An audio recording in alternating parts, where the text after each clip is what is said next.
My name is Alan Ellison, running for the United States Congress to represent Florida's 23rd Congressional District. I want to thank you for taking the time to be here with us tonight as we focus in on Fridays for Florida gun safety issues. This is a topic that is very near and dear to my heart.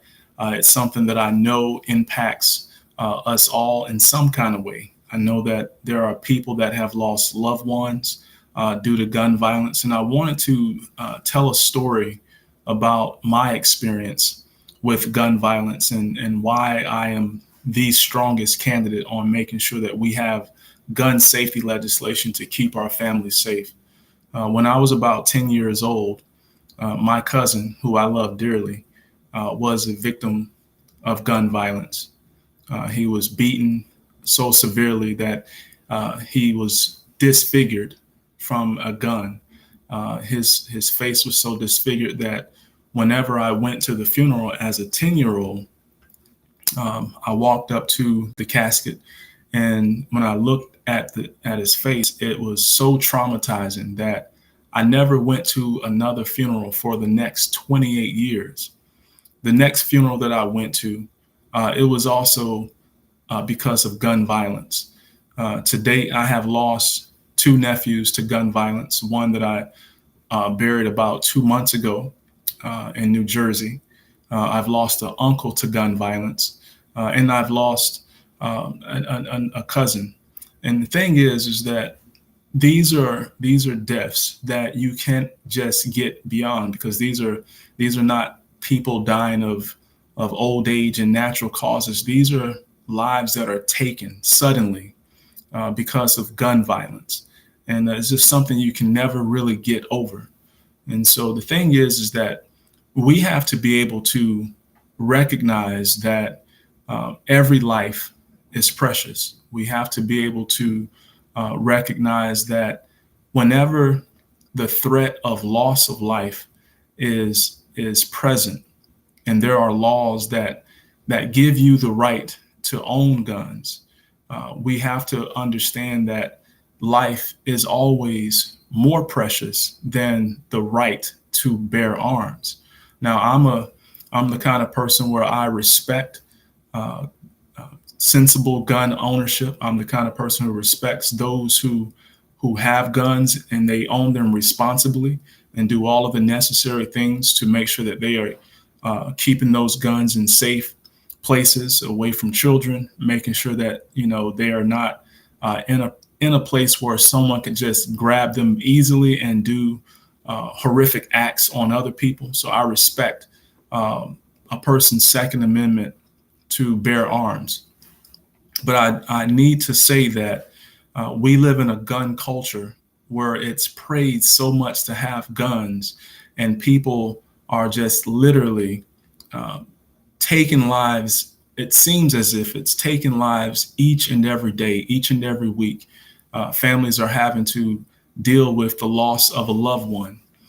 There are countries around the world that have experienced mass shootings, that have experienced tremendous loss of life due to gun violence. And the thing that they have done is that they have instituted legislation that protected the rights of gun owners, but while at the same time making sure that the loss of life was minimized. There are countries that we can look to that literally have required all weapons to be registered.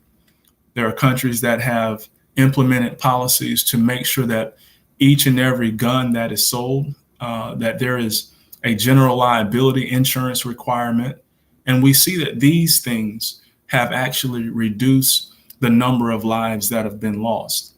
I believe that we should do a lot to strengthen red flag laws, like tracking the sale of 3D printers, because we are finding that a lot of homicides now are taking place because people are literally printing guns from 3D printers. We call these ghost guns.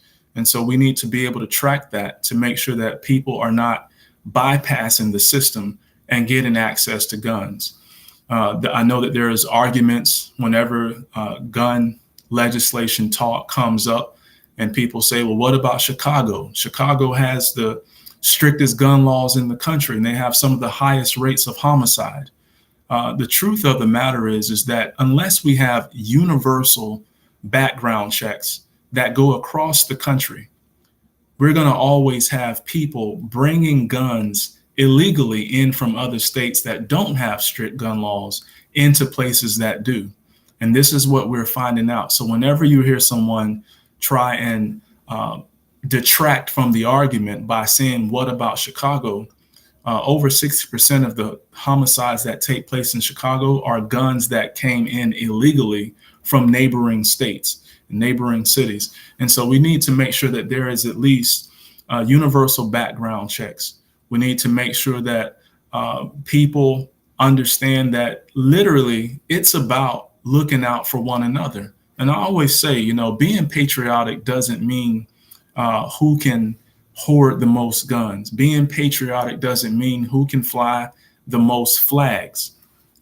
Being patriotic simply means that you are looking out for one another, looking out for your fellow brother and sister, your fellow citizen.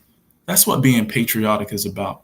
And so if you want to really be patriotic, then you should be the kind of person that, while respecting sensible, responsible gun owners, also knowing that you can have duality, you can have sensible gun safety legislation that keeps our brothers and sisters and our loved ones safe. And so that's what I'm about. I'm the candidate that, because of my personal experience, I don't want anyone to go through what I had to go through as a child or as an adult because of gun violence. And so I just want to thank you for taking the time to be here with me for this discussion on gun safety. Again, there is a lot that we can do. If you have any questions, please be sure to drop your questions or comments into the chat section. Also, join me on Twitter at 7:30. We're going to have more discussion on this issue and what we call our Power Hour Town Hall. And so I look forward to hearing from you, and we'll be back here next Friday for another discussion on another topic for our Fridays for Florida. We do this so that we can engage and raise awareness on the issues that matter most to you. Thank you all very much, and you have a wonderful evening.